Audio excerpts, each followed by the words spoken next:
Gretchen, your new book out there, and obviously your case has been part of the headlines for quite a while now. Uh, has the recent revelations coming out of Hollywood and in the media sector surprised you, given your experience?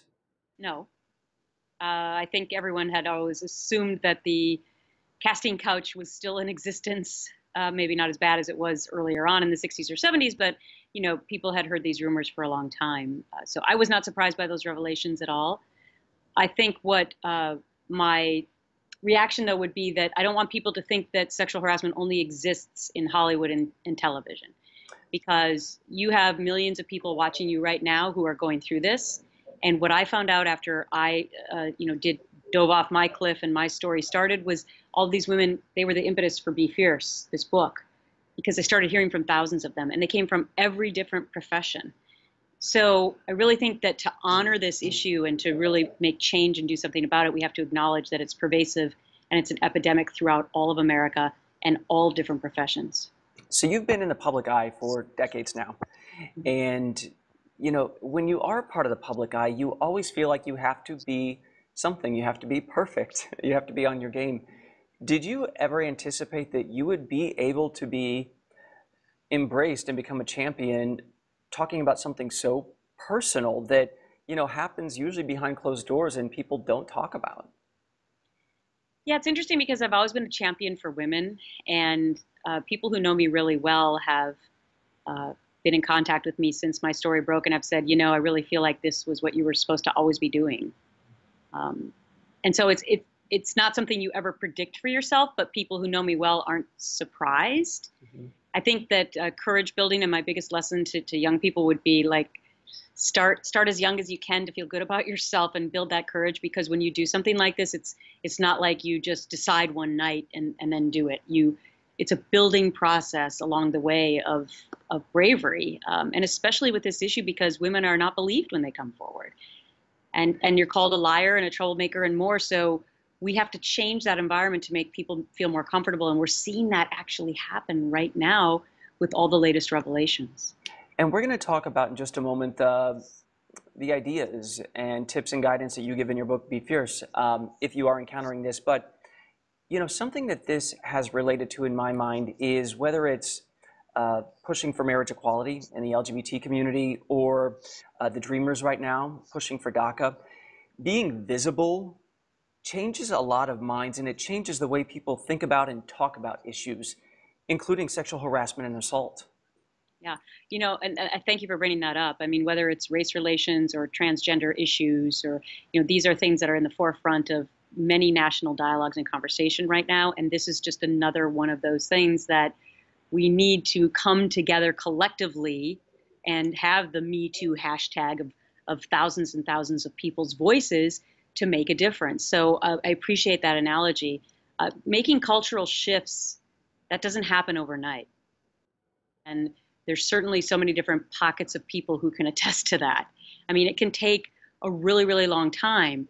That's why I'm really heartened that after 15 months of my story breaking, that we're having this discussion now that, wow, we are making a difference. There are more women coming forward. There are men who are supporting them, and they're not feeling ashamed to do so. And we're shifting that shame from the victim to the perpetrator where it belongs. And so I feel really emboldened myself. I just would like to thank all the people out there who've had the guts to come forward and tell their stories, because it shows that what I did was the right thing. Mhm. And I really appreciate that. And it wasn't the, let's say, obvious or inevitable thing, because again, many of these times, these things happen by someone with more power than the person below them. And many times they happen in secret, and it's expected to be kept a secret. If this is happening to, let's say, a viewer, let's say I'm a young woman encountering this at my job, a lot of people would say, then you just got to blast them. You got to go on Twitter. When in fact, you have to go about building a case. And I'm not sure your comfort level talking about your case, but I've read that you spent some time building it for yourself. And, this has to be a deliberate process if you're encountering this. Mhm. So this is another big reason why I wrote Be Fierce, is because I wanted to teach young women and men who are also victims across America to have a plan. And so chapter 4 is my playbook, and it's a 12-point plan. I'll give you the top 3 highlights, and I really feel like it's a guidebook that people should take with them and then, have with them if they're going through something like this. But first and foremost, you really need to talk to a lawyer first. A lot of lawyers will just take your phone call, not charge you, and just listen for 10 minutes to what's going on, employment lawyers, and tell you what your parameters are and what company policies you should be following. After that, my biggest tip is to document. If this is happening to you, you need to journal, write down, on September 5th, 2017, this is what happened at 4 o'clock. And not at work. And not at work. Keep it at home. But these are the people who witnessed it.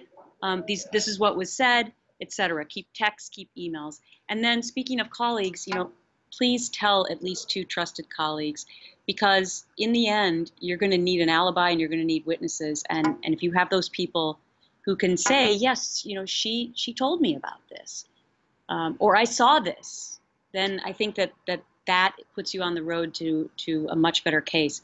A lot of times what happens, Chance, is that women and men, take it, and finally they combust one day and they go and file a complaint with HR, but you don't have a plan. They say, where is it? And there is a statute of limitations on this. The most generous is going to be something like 300 days in most places. So, you need to do it contemporaneously.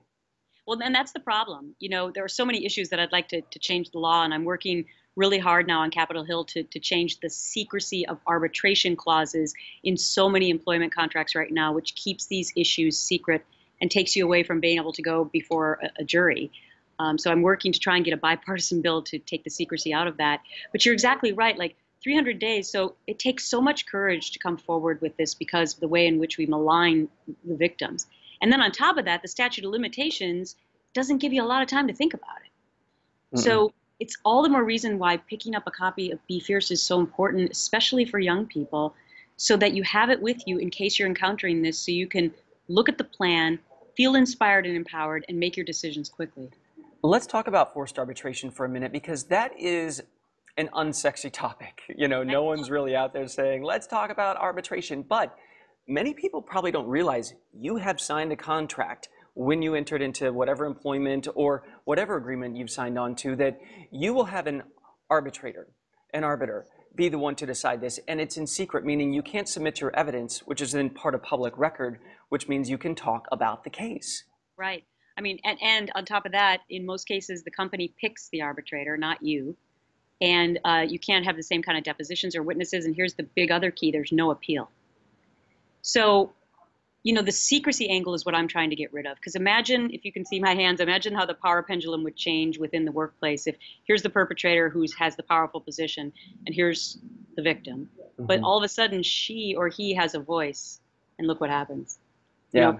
Maybe this guy over here, or woman, harasser, stops because they know that this person can speak up.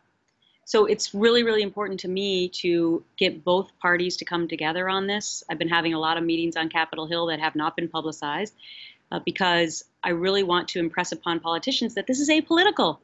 This can happen to anybody, and this is why you should be concerned for your daughters, your nieces, your granddaughters. We want to change this for the next generation. Are you getting buy-in or hopeful signs from both parties and both sexes of lawmakers? Yes. Well, this tends to be an issue that Democrats are already on board with. So I'm not having to rally those troops, but I am meeting privately with Republicans. And yes, both men and women. So I'm looking for, I have a Democrat, I'm looking for, a Republican to co-sponsor a bill. You're in DC, nothing gets done. Yeah. And wouldn't it be great if we could come together for a bill to help women right now, and to say we're going to take the secrecy out of this and come together as a country, and oh my gosh, we might compromise. Imagine that. No. The Carlson compromise. Hey, I like that. I'm going to steal that from you, Chance. Not too bad. Last question for you, Gretchen. What's next, both for you and for this fight? So I'm going out to LA now to do my book tour for Be Fierce. I'm continuing my work on Capitol Hill. I started a fund called Gift of Courage to empower women and girls, and all the proceeds of Be Fierce go back to that fund. I'm starting a leadership initiative for underprivileged women, 9-city tour kicking off next month. Wow. You can go to aitogether.org to sign up for it. Women can come for free and learn more about sexual harassment, how to get help, domestic violence, and how to become more civically and politically involved with a voice. So I'm incredibly busy and really proud of the work that I'm doing. And thank you so much for helping me spread the Be Fierce movement message. Your passion shines through. And boy, if you were not a champion before of this, you are kind of the champion at this point. Gretchen, thank you for sharing your story. Thanks so much.